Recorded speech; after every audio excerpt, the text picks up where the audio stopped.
Japanese girl named Ayumi was casually walking around in downtown Tokyo when she noticed a beautiful doll in the display window of an antique shop. As she peered in the window, she realized it wasn't a doll, but a marionette made from fine porcelain. There were strings attached to its arms and legs so that it could be manipulated like a puppet. The marionette was dressed in a luxurious sapphire blue Victorian gown. What was so striking about the marionette's face was that it looked almost exactly like Ayumi. It had the same long black hair, dazzling green eyes, and thick blackish eyelashes. Ayumi was so fascinated by the marionette that she couldn't resist buying it. When she opened the door and walked inside, the shopkeeper came over to the counter. "What a gorgeous doll you have in the display," said Ayumi. "May I ask how much it is?" "Actually, it is not for sale," said the shopkeeper gruffly. "Why not?" asked Ayumi. "Because it is too dangerous for little girls to play with," he replied, taking the marionette off the display and setting it down on the counter. "Now kindly please leave." Ayumi was about to turn away when she saw the shopkeeper bend down under the counter to search for something. Ayumi couldn't resist the opportunity. Throwing caution to the wind, she quickly snatched the marionette and dashed out of the shop before the owner knew what has happened. Ayumi was panting hard when she got home. Her mother was reading a book and sipping some tea at the kitchen table. She looked up and saw that Ayumi was holding. "What is that, Ayumi dear?" she asked. Mother, I found this wonderful marionette at a little shop downtown. Isn't it pretty? And it looks exactly like me." Ayumi thrust the doll into her mother's arms so that she could look at it closely. "That's great," said the mother. "But Mommy is busy reading now, so why don't you go play with it upstairs?" Ayumi grabbed the marionette and ran up to her room, closing the door behind her. She was smiling with glee. "I think I'll name you Little Me," she said as she started tugging on the wooden base that held the strings. After a few weeks, Ayumi began to get bored of playing with the marionette. On her birthday, she received a new doll from her parents.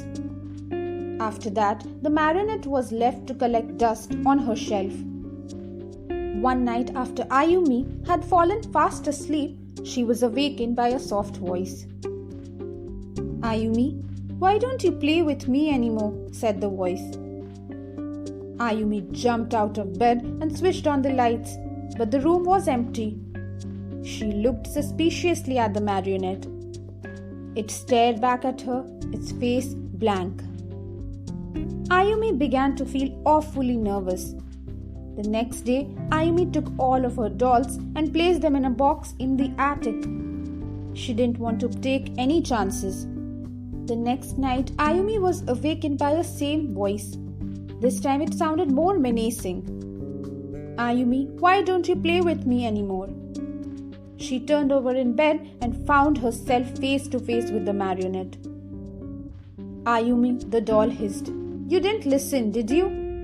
Why couldn't you play with me?" "Oh well, now I'll just have to play with you." Suddenly, Ayumi's skin started to feel tight and hard. Her arms and legs twisted and turned. Her joints creaked and she started to shrink. Long strings wrapped around her wrists and ankles.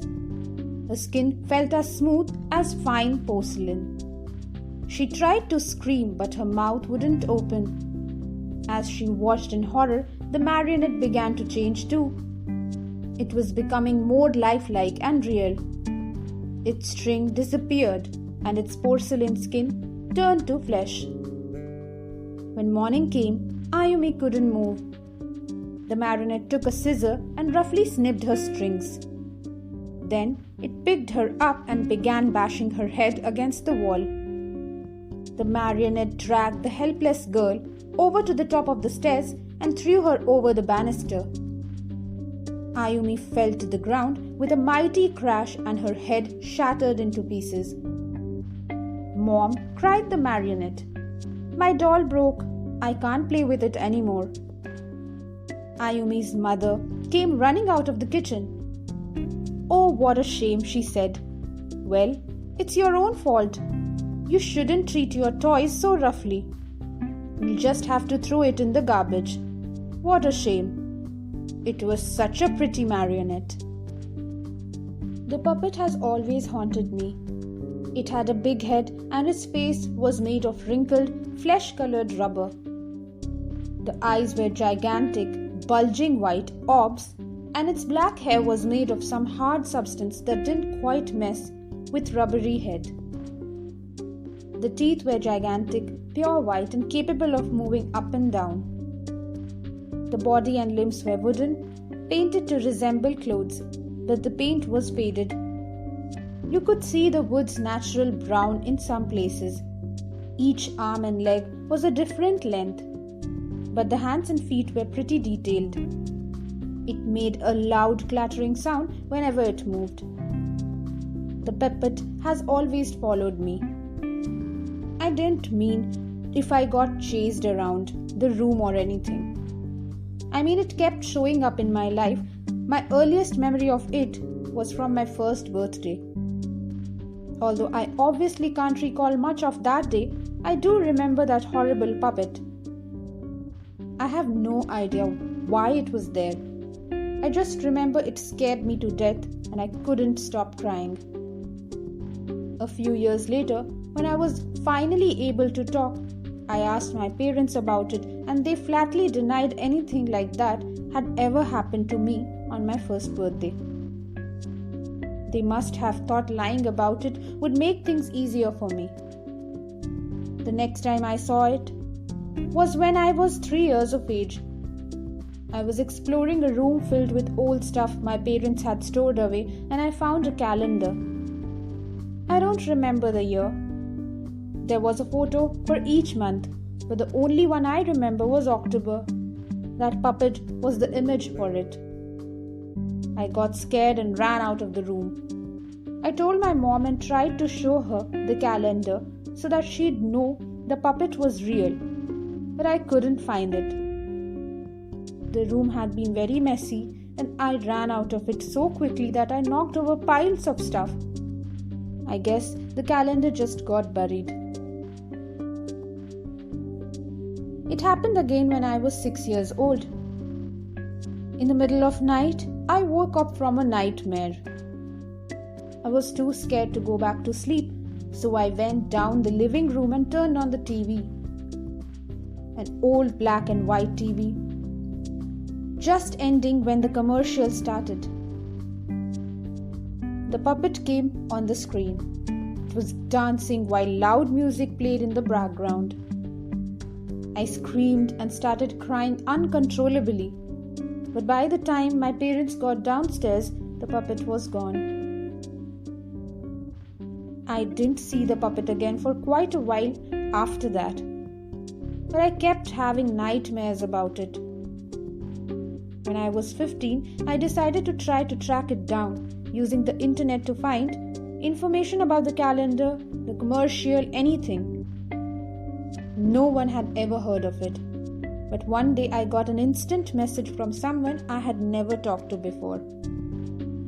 The person's screen name was a random mashup of numbers and letters, but their avatar was a picture of the puppet. "Glad that you still remember me," they said, then immediately signed off. They never contacted me or came back online again. When I was 20 years old, I was walking past a store that sold old toys and dolls, and in the front window I saw the puppet. I went inside and asked the clerk if he knew anything about the puppet's history, when it was made, where it was from, anything. The only thing he could tell me was that the puppet had been sold out to the store a few days before. He told me I could have it for $6. I wasn't sure what to do. It still scared me, but having proof that it really existed seemed like a good idea. So I bought the puppet and took it home. For a while I felt better. I regarded the puppet as an irritational childhood fear that as an adult I had managed to overcome. I even started to believe the explanations my parents had tried to give me. They said I must have seen it somewhere as a baby and the image just became lodged in my subconscious. I must have imagined it in the calendar, they said. Perhaps I was dreaming when I saw it on the TV commercial. Maybe the person who contacted me online had just been playing a practical joke. I kept the puppet, but as I moved on in my life, I pretty much forgot about it. I finished college, settled down and got married. My wife will be giving birth in a few weeks. I was cleaning up the spare room and preparing it for the baby to come, when I found the puppet in the back of the wardrobe, dusty and abandoned. I didn't want to leave it in my child's bedroom, so I picked it up and moved it to another place. As I was dusting it off, I noticed a faded inscription on the back. It read, "This is what he will be looking like." Before I could figure out what this meant, I heard my wife crying downstairs. I rushed to her side and she looked more upset than I had ever seen her before. Sobbing, she told me that the doctors had just called. There was a problem with the baby.